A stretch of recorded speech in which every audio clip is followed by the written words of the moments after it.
Hey guys, Qortal Justin here. I hope you're doing well. In this video, I'm going to show you how to deploy a Q app in under 5 minutes. An app that is completely uncensorable, unhackable, and fully decentralized. Let's get into it. Alright, I'm now ready to show you how easy it is to create and deploy a decentralized app on Qortal. Let's get into it. So the first thing you're going to want to do is make sure you have Qortal Hub installed on your desktop. You could do so by visiting qortal.dev/downloads, which I'm going to show you now. So on your favorite browser, you visit qortal.dev/downloads. And you could install the Qortal user interface for any operating system, Windows, Mac, Linux, etc. So make sure you have that installed before you begin this process. I have it already installed, so I'm not going to show you that now. But yes, please do this step before going any further. Great. Now I want you to open your favorite IDE. In my case, it's Visual Studio, and open a new terminal. And I want you to run the global script to install a new Qortal Q app. So you're going to do npm install -g create -Qortal-app, and you're gonna run this command. Great. Once it's successful, we're ready to initialize a brand new Q app in a folder on our computer. So I'm going to cd onto my desktop, and here is where I want to initialize my new Q app. And to do so, I'm going to run a new command. This time I'm going to run npx create -Qortal-app. And then I'm going to be asked to enter the name of my app. I'm going to just use test-app for now. I'm going to select a React default template. And we are now going to install the dependencies as well. So that's going to be taken care of too. Great. So after a short wait, the project was initialized and the package is installed successfully. And on Visual Studio, it opened a new window for me. On other IDEs, it might not do that, but in that case, you would just cd into the folder which you created for your app, so the name of the app you made. In this case, let's go ahead and launch the app. So we're going to do that by running the command npm run dev in a new terminal on our app. npm run dev.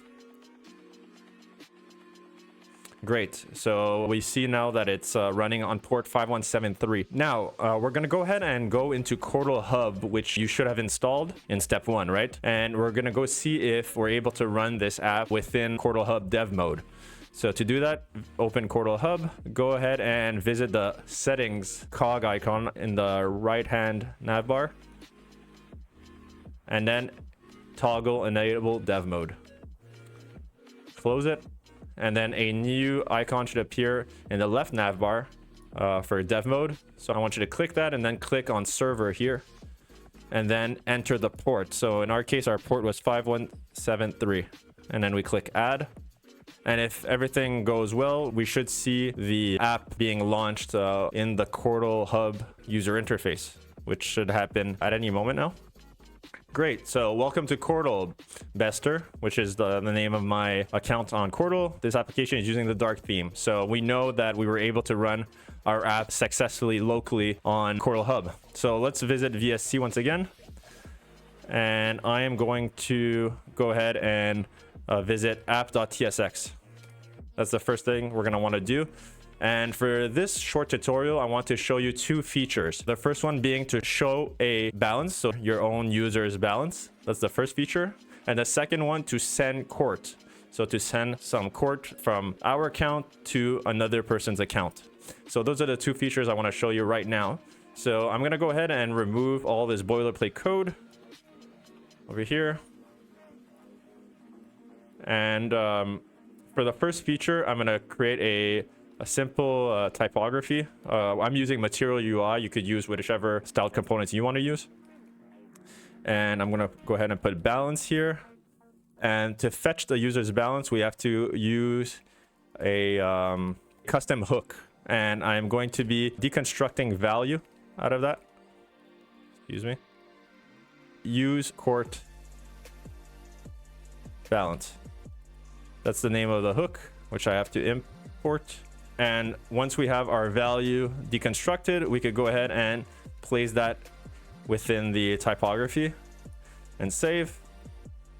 And then if we go back to Qortal Hub, we'll see that our balance has been shown successfully. So we have balance and then my current account's balance. So 619 QORT. So that worked. That was very easy. With pretty much one line of code, we were able to fetch our own balance. Let's go ahead and go back to VSC. And now let's work on our second feature, right? Which is sending QORT. So for this, I'm going to create two new HTML components. First one is an input of type number with value equal payment value, which we're going to create right after this. And then an on change of e set payment value e plus e dot target dot value, and we're going to input this input from Material UI. And now I'm going to go ahead and create this this state payment value set payment value use state with an initial state of 0, and we're going to go ahead and import that. All this we could remove since we're not going to be using right now. Great. And also I want to create a button, right, to be able to complete the action. So I'm going to import a button here from Material UI, send QORT, and I'm going to have an on click here with the action send payment, which we're going to create right now. So I'm going to go ahead and create this const send payment, and this is a asynchronous function, and I'm going to have a try catch in which I'm going to call what's known as a Qortal request, which there are many Qortal requests that are possible. Please refer to the documentation to see all the types of possible Qortal requests on Qortal.dev. We have a very clean documentation available. In our case, the action that we're trying to complete is send underscore coin. The coin is of type QORT. The amount is of type payment value that we created in the state, right? And then the recipient is going to be my other account that I own on Qortal called Qortal Justin. We could have made this a little bit more complicated by including a second input field to have a custom recipient, but to keep our example more simple, we'll just hard code it and include my second account, Qortal Justin. And then in the catch, we're going to want to console.error. And yes, that is about it. So we save this, right? And we could go back to the Qortal Hub user interface, and in our amount we see we have 0 right now. I'm going to switch it to 2. And actually, sorry, before I forget, I want to also have a success message to know it was successful. So let me go back here, and under this Qortal request I'm going to have set success, or actually is it show success? That's what it is, show success. And then we could have a message here, payment completed successfully. There. So now that we'll know it's been successful when we have this, that appears. Let's go back to Qortal Hub, and I'm gonna go ahead and send the to QORT. You have to give permission to the application when it comes time to sending payments. There's always a modal that's going to appear to have confirmation as an extra security measure. So I read this request and I accept it with a small fee.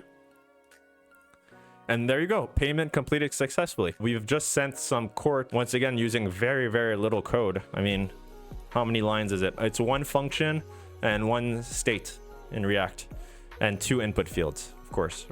But very, very simple stuff in regards to showing a balance and sending some QORT. So let's now see how we could deploy this a very simple app as a Q app on Qortal. So I'm going to open my terminal here. I'm going to create a new instance,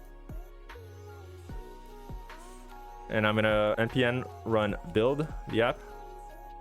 So now it's going to build my app and bundle it for me. Amazing. So it's been built successfully. And I'm going to go ahead and open my VST sidebar, and I'm going to be able to see that it's built because now I have a dist folder, right? So I'm going to go ahead and open this in my file explorer. So I'm going to open my test app. And what I want to do is look for the dist folder, and I want to zip it. So I'm going to right click it, compress to zip file, and completed it instantaneously, dist.zip. Right now now that it's zipped, I want to deploy it on Qortal Hub. So I'm going to go back to Qortal Hub.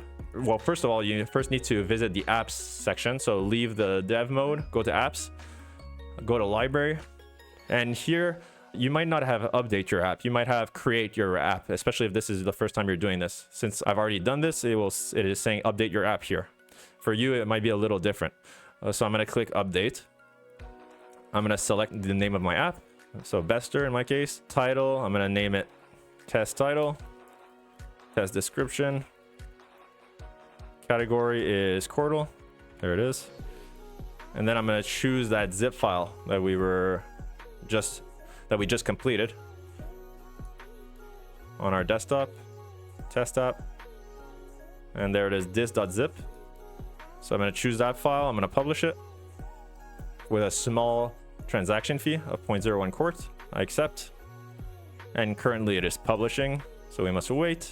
And once it is successful, it will open our app immediately for us. We give it permission to authenticate automatically. And there it is. There's our app with our balance and the ability to send some QORT to Qortal Justin. So this tiny app might not be revolutionary, but it does show the power behind building Qortal Q apps and how simple it is to get started building a decentralized, uncensorable, unhackable app. Really amazing stuff when you think about it, and how quickly I was able to show this to you from beginning to end in this short tutorial. So now that you've seen how easy it is to deploy a Q app, what are you going to build next? Let me know in the comments below. I'll see you in the next one.